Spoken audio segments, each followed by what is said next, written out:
12% of all people down here have a real estate license. So the competition is pretty fierce. If you're not skilled or already have some type of a job lined out for yourself down here, you're essentially working in a food service industry or real estate. I have to balance my time. I always ask myself, is this worth my time in a long-term sense? And I still don't know if it is or not. So I could have very well wasted a lot of time too doing that, but only time will tell. There are over 1.5 million real estate agents in the US. 87% of agents fail within the first 5 years. I sit down with the top percentile of agents that are killing it in this market right now.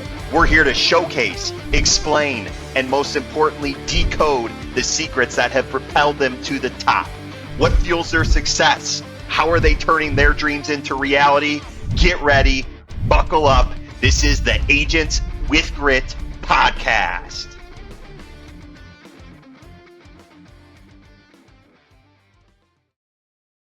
All right. Hey, everybody. We are back, and we have a special guest. His name is Lars Rygaard. He is out of Florida.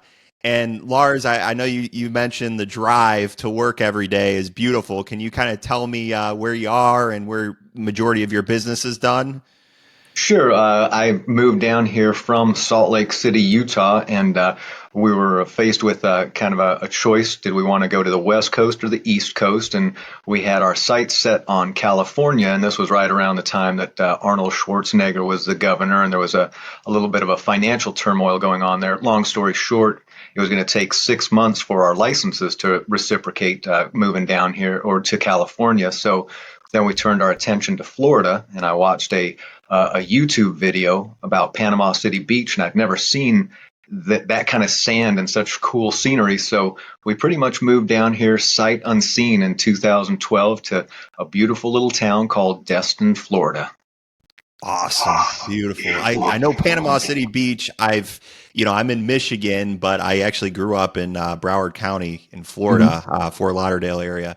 But Panama City Beach, I remember, was a destination to go down and party, whether you were in a high school senior spring break or college style, spring break. Is that still the case?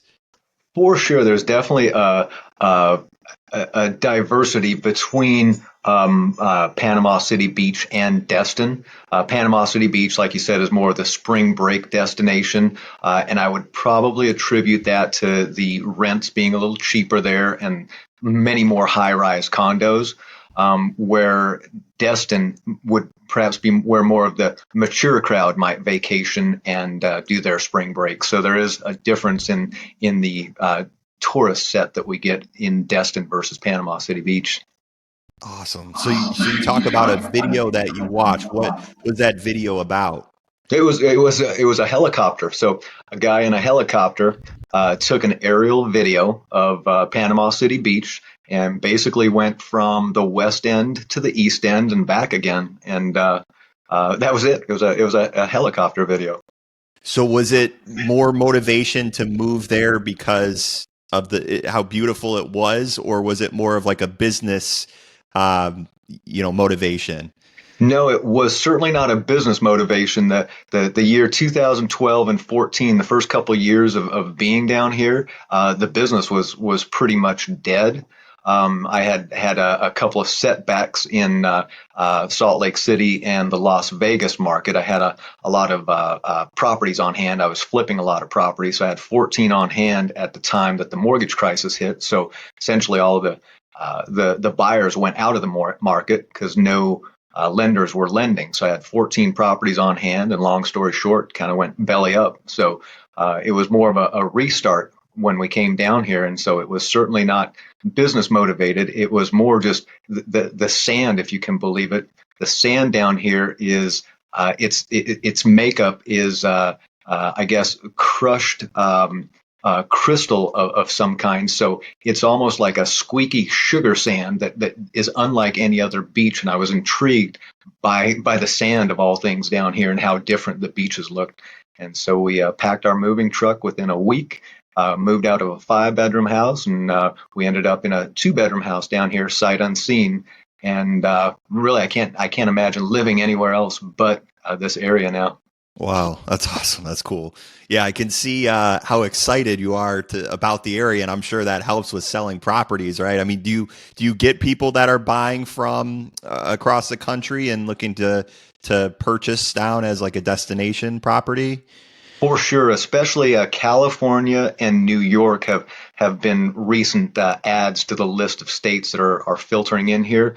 But it's safe to say if you can drive to Destin, you probably know about the area and have vacationed here. So most of the owners that we work with are within driving distance of Destin. And our business plan, our business module is we work mostly with non-occupant buyers or borrowers or sellers, people who own vacation properties here. So I'd say maybe 70% of the time, we don't even meet the customer until they've bought and they come down and do their walkthroughs. And many of our sellers, we don't meet them.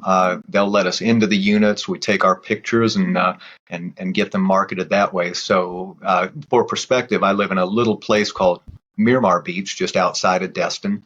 In the wintertime, the population is 10,000. In the summertime, the population is 120,000. So a big portion of our sales, 90% of them are for vacation property owners.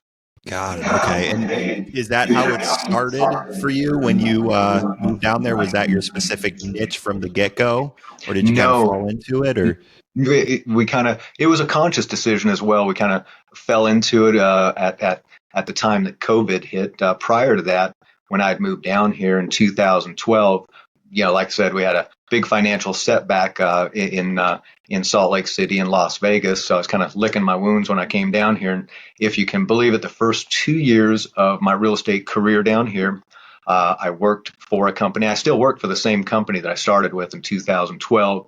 The owner was very, very nice to me. He gave me some leads, and at the same time, working his leads, I was working on developing my own database at the time through Craigslist and through SEOing a website. But the first 2 years, I sold real estate on a motorcycle. oh, wow. So any buyers or sellers, I would basically show up on my motorcycle, or if I had a buyer, said, "Hey, just follow me over to this house, and we'll show it to you." So it was a unique way to start in real estate down here. And when I say start, I guess I mean to say start over. Did you use that as marketing? Like, do you have like online presence as like the motorcycle real estate agent, or So was it it was a so brand? slow in 2012 and 2014 that I said, look, I'm going to try to really get the lay of the land down here, try to figure this area out. So I put a GoPro on top of my helmet, and you can still see these on YouTube. My YouTube channel is my 850 video. Our area code here is 850. So YouTube, my 850 video, and you can still see some videos from 2014. I cruised around the neighborhoods and some of the bridges, and it's interesting to see now, looking back at those videos, how much this town has really grown, because it's really on the radar right now. So yeah, I did use the motorcycle to make a lot of YouTube videos. Did some business come from that, from those videos? It's so hard to quantify any social media ad or YouTube video. I think there's a presence. So I've heard a seller or a buyer say, "Yeah, I've seen some of your videos," but very rarely do we get someone who says, "I'm calling you as a result of that video." So it is hard to quantify, but I do believe it's helped. It didn't hurt. I was faced with the idea of what should I be doing when the business is slow, and my choice was to go out and learn a little bit more about the city and the area by driving around and editing some YouTube videos at the same time. Yeah, very smart. Very smart. Yeah, you're not just licking your wounds and oh poor me. You're doing something to prepare yourself. So when it is busy, right, you have more knowledge now about the area, and it's so smart. That's For sure. It was invaluable too. Down here, it's when I moved here, my reference on Florida was CSI Miami. So I thought I was going to see a lot of alligators and a lot of real ritzy areas. But I live in Northwest Florida, and the forest line in some areas travels right down to the beach. And what I mean to say by that is, on some of the roads, you'll see very tall pine trees, so you can't really see what's behind them unless you get out and really explore. So it really helped me get a good feel for all of the neighborhoods and what's hidden where.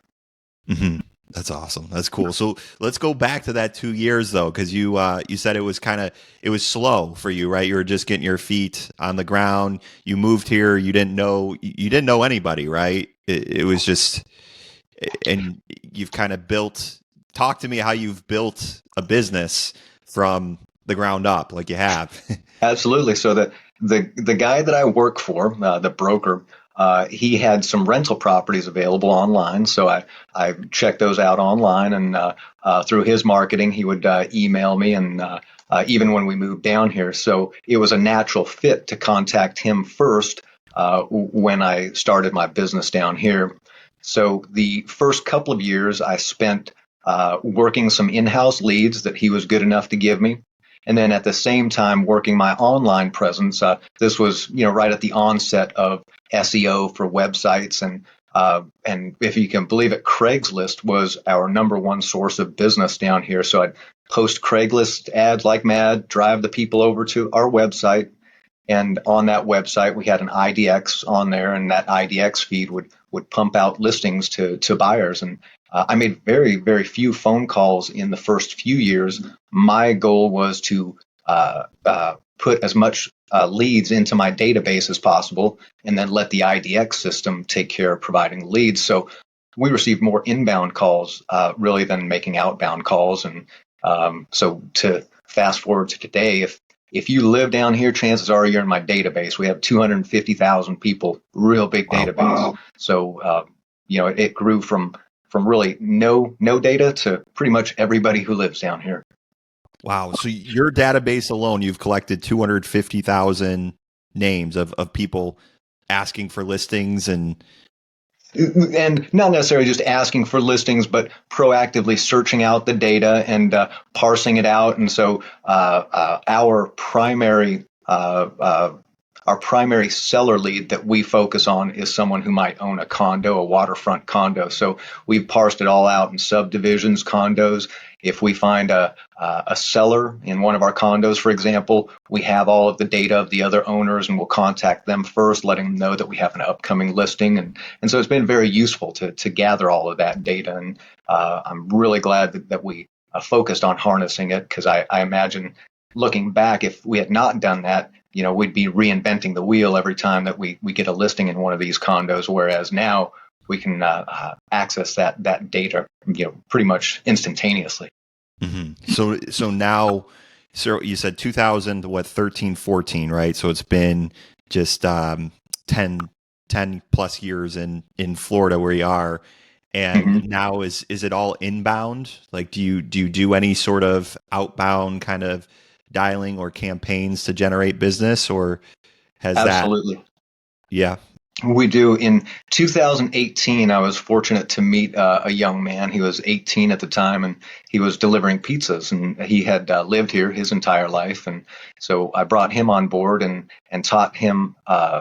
And much to his credit, he really grasped the concept of understanding the value of making phone calls, where my strength or forte was more in the development of the databases and the websites. So we worked out through time a system where he's our primary voice for our website, and his job 5 hours a day is he makes phone calls, outbound phone calls, and secures leads from the data that we continue to add to our database. So we've worked out a really good little two-man situation, and we don't have a big team. I don't work for a big company. Effectively, we're two single agents just grinding it out every day. I love it. That's awesome. It's amazing. So to get into the grind, right? I know the podcast is Agents with Grit, and a lot of the common characteristics of the people that I interview are that they have like an internal motor. So can you kind of talk to me about like where that comes from for you in your life, and to become so successful in where you are today? So moving out to this area, a little statistic that is unique for our area is 12% of all people down here have a real estate license. So the competition is pretty fierce. The If you're not skilled or already have some type of a job lined out for yourself down here, you're essentially working in a food service industry or real estate. So it was almost more preservation. I didn't have skills to get into too many other industries that are available down here. So the first until 2019, my drive was really just survival based on the jobs that were available, which happened to fit into my skill set, which was real estate and developing websites and that type of thing. 2019, at the age of 50, I had my first child, and so that provided instant motivation that I didn't even know was within me. And so from that time, I think I've really taken my business very, very seriously because it's not just me and my lady now. We have a family to feed. So I think there was two sources. The first was preservation, and now it's my family. That's awesome. Yeah. Do you, because I know from my end, I have two kids as well. I have like the same thing motivates me, but I also have kind of, I don't know, maybe dreams or visions in the future of maybe teaching them what I do and kind of them taking it over. Have you ever had similar kind of visions and getting your On one hand, yes, but I love real estate and I am a full timer and I'm passionate about real estate. But I do hope for more for my son. To be frank, it is a remedial job. It is a grind, and we're faced with a lot of no's. And lately, I've noticed that the real estate trust index, 67% of all people don't trust real estate agents. So I'd like to hope for more for him, and that he's in a business where he might get a little more fulfillment. And that's not to say real estate is not fulfilling. It is. It certainly pays the bills. But to answer your question, I hope for a little bit more for him. Got it. Okay. That makes sense. Yeah. I know my wife's, yeah, my wife's in the medical field. She's more like engineer brained, but same thing. She wants more in the medical field or something, I guess, more stable, right? Because it is a grind. Well, my son's 5 years old, and the other day, randomly, he says, "I'm going to work with Elon Musk and make robots." I said, that warms my heart to hear. That's awesome. AI is the now, I guess, right? With all the talks and Oh, it sure is. We've part of our marketing that I've been messing around with lately is harnessing AI, and we've started a little podcast, and I do it all through AI, and I have all the scripts written through ChatGPT. I've got the voiceovers done, and so that's one of my marketing strategies I've played around with. So essentially, I'll create blog posts and a podcast based on the blog post, and then we cross market that on all social media platforms. And so that's what we're testing out right now. And AI is fascinating. Yeah, that's very smart. Does it work for SEO? With a blog post? Can that? Because I mean, can it help? So it's still too early for me to say, but I think part of the potential success that one can have with AI is understanding the correct prompts to make. So part of the prompt that we might make is make the blog post SEOable for Google or for whatever the platform is that we're putting it on. And then when we ask it to create the ads for social media, we make them specific for the social media posts. And so I can track back and look at the traffic. And if I had to put a number on it, I'd say we're probably picking up about 300 looks every month that we haven't had on our website. And of course, our goal is to provide the information, but ultimately we want the people to get curious about getting properties and sign up for our IDX so that we can start marketing to them through our IDX, which is on the website too. Can you give me your website, Lars? What is it? Sure. Yeah, our area code down here is 850. So I was fortunate enough to get the name My 850. It's a five-letter website, my850.com. .com. Awesome. Okay. I'm just pulling it up real quick. I might as well look at it, Yeah, together. Right. One of the cool things we just added this year is the handyman service, kind of as an ancillary income because business has slowed down a little bit, but it also has helped us get past, inspection and appraisal conditions in that our in-house handyman can get right out there and address the issues. But more than that, we've noticed some sellers have really appreciated the idea of us being able to offer a handyman inspection prior to listing and give some of the potential things that could or should be fixed to make their listing even stronger. Very smart. So this is somebody that you've worked with in the past, or that you partnered with for this, or Yeah, so it's an agent that works with us, and the business had slowed down for all of the agents. A lot of people getting out of the business right now, and this particular agent and the two handymen that we have, they're both licensed as well, and so they understand the dynamics of a real estate transaction and how important it is to be able to address those repairs during the transaction. And I think our ace in the hole is we also can bill escrow, which is kind of cool for other agents that decide to have us do work for them as well. that's awesome. Very smart to do that. That's great, because it's really, you're like full service concierge, right? You got somebody you can depend on to make sure the house is good. Yeah, no, you're absolutely right. We do use that term quite often, kind of the concierge term, because again, 70% or better of our client base is out of town. And like recently, the last couple of days, we had freezing temperatures down here, which is very rare. So many people wanted us to go out and just make sure that their units are okay. And so we'll step foot inside, and a lot of them, if we know that they're getting ready to sell, we'll kind of do this for free or on the house, just to further and establish relationships with the sellers. Hmm. Very smart. Yeah. Hence why I'm wearing a jacket. I'm in Michigan, and oh my God, it's been brutal. Yeah. So, Well, that's one of but the big reasons we moved I'm from Utah was the snow. We wanted to get out of the snow. yeah, yeah. I only think keeping me here really is family, right? That's why I'm Mhm. staying. So, But the but summers are so beautiful up there, aren't they? yeah, that's true. That's very true. I might as well buy a vacation home, be a snowbird, like a lot of what you guys deal with down there, right? Absolutely. So, but I'm pulling up the website. So on the first page, I see we sell homes as well. So sell your home fast on the Emerald Coast of Florida. So with generating business through SEO, is are you creating like articles that are hopefully friendly with search terms to get people that want to list their house?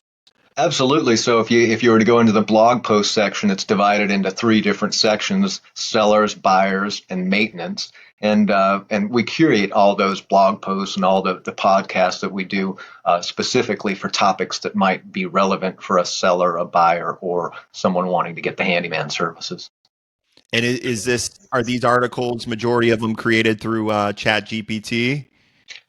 Chat GPT is the main module that I use for the blog posts, but we curate them pretty heavily. In other words, I don't just put them up there without reading through them and adding and subtracting. So I try to make it really relevant for our area and specific to the blog post, and then we'll take that same blog post and we'll put that through. The most recent one that we've been using is Google Notebook or new Google LM.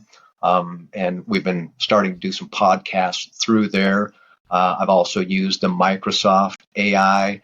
For some reason, Gronk, the X platform, that one doesn't seem to give me as detailed and relevant information as maybe the other platforms. So we're feeling our way through it. It's pretty exciting to mess with all of them, and it's almost overwhelming because every day there's some new addition to AI that's coming out that we want to take advantage of. And I have to balance my time. I always ask myself, is this worth my time in a long-term sense? And I still don't know if it is or not. So I could have very well wasted a lot of time too doing that, but only time will tell.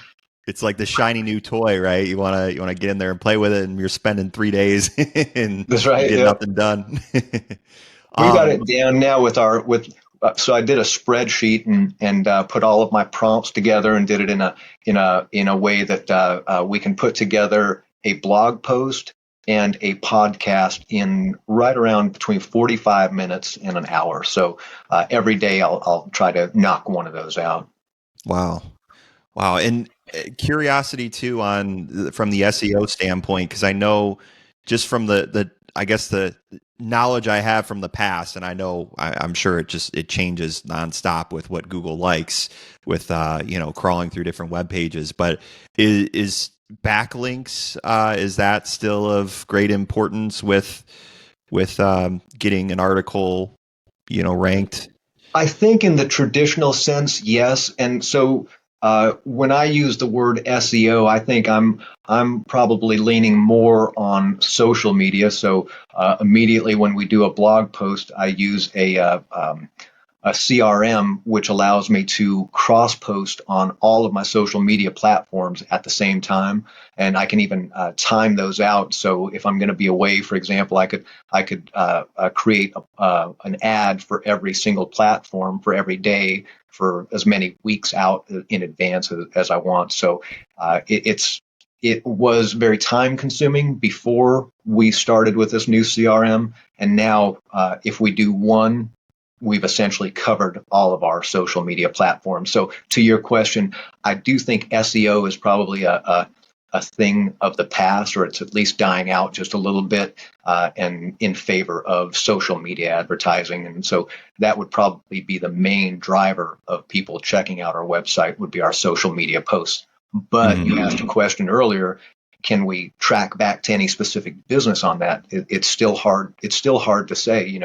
We've purchased Facebook ads and we've been very successful in creating the leads, but still to this day, I can't point to one of them and say this one closed specifically as a result of that ad. Got it. Okay. Can you share that CRM that you use? Sure, yeah, it's called Pipeline Pro. It's Pipeline the Pro. learning Okay. curve was really steep on it because it's basically a vanilla shell that you can customize for everything. But once I got the hang of it, I'm able to create and manage my website through it. I'm able to run our CRM, our social media ads. If I were to get a new agent that wanted to get on the team, for example, I can set up their advertising and with the ultimate goal of a notification being sent to their phone when someone's taking action on their website. So it's Pipeline Pro. But like I said, the learning curve's a little bit steep. It's $150 a month, but I've so far been really happy with it. Very cool. Yeah, I know there's a couple different out there, but that you can just basically schedule to post on different social media avenues. But you're saying you can also add a CRM. There's a CRM that's part of that as well. Oh yeah, I haven't even tapped into maybe a quarter of what you can do with it. You can set up dialers, you can set up automatic posts, you can set up automatic text, you can set up your drip campaigns. There's pretty much nothing it can't do. And I had considered having a company post my social media ads, so I got onto an online meeting and I was looking at the platform they were using. I said, well, let me just check that platform out if that's how they're doing it. And so then working backwards, I discovered, let me just set up with that platform. And for $40 more, now I have access to all of the bells and whistles that this CRM has. Nice. That's awesome. Very cool. Yeah, no, it's a way to make things more efficient for you, and I'm sure you're saving money, right, on the actual hiring of maybe a social media firm to go in and post or Yeah, I am. I've always been kind of do it myself. So we've not really ever had a big team. I haven't really been with a company that does a lot of that. So I'm with 100% company, and so as a result, we're all responsible for our own marketing, and so I've always chosen to do it myself. And honestly, I do get a little bit of a kick out of understanding the technical aspect of it. When I started in the business, we were given a pager and the MLS listings were published in a big thing that looked like a phone book. We'd meet down at the donut shop every couple days and just, kind of synergize with other agents. So it was a very different way of doing business then versus now. And I've really embraced the technological part of the business. beautiful. That's awesome. Yeah, and I'm sure there's a lot that haven't, right? And are maybe suffering from it, or who knows, maybe they're benefiting, right, from keeping it simple. Um, Sure. but but Well, it can yeah, be overwhelming. The question I always ask myself is, am I spending my time or wasting my time? And it's hard to discern between the two. hmm Lars, I mean, it's awesome to kind of dive in and go through everything. I know we've been chatting for 30 minutes. You've really created a lot of value and provided a lot of information. So as far as your business, I know it's my850.com is the website. Mhm. Can you share what's another couple good ways of getting a hold of you? If you could share a few of your social media um, websites as well. And I know we'll have it in the show notes too. Sure, of course. If you want to check out our YouTube channel, we're YouTube, and our handle there is my850 video. I'm on Instagram, 850 Lars. Um, and those are probably the two main channels. And then our Facebook is Facebook/ my850. And man, you're always welcome to call too. We're at 850-998-8500. We work with a lot of out of town agents. Any agent that's within driving distance of Destin or that has heard of Destin, they probably have customers that may be interested in our area. So we work with a lot of agents. We pay out a 30% referral fee to anyone that wants to send their business down this way.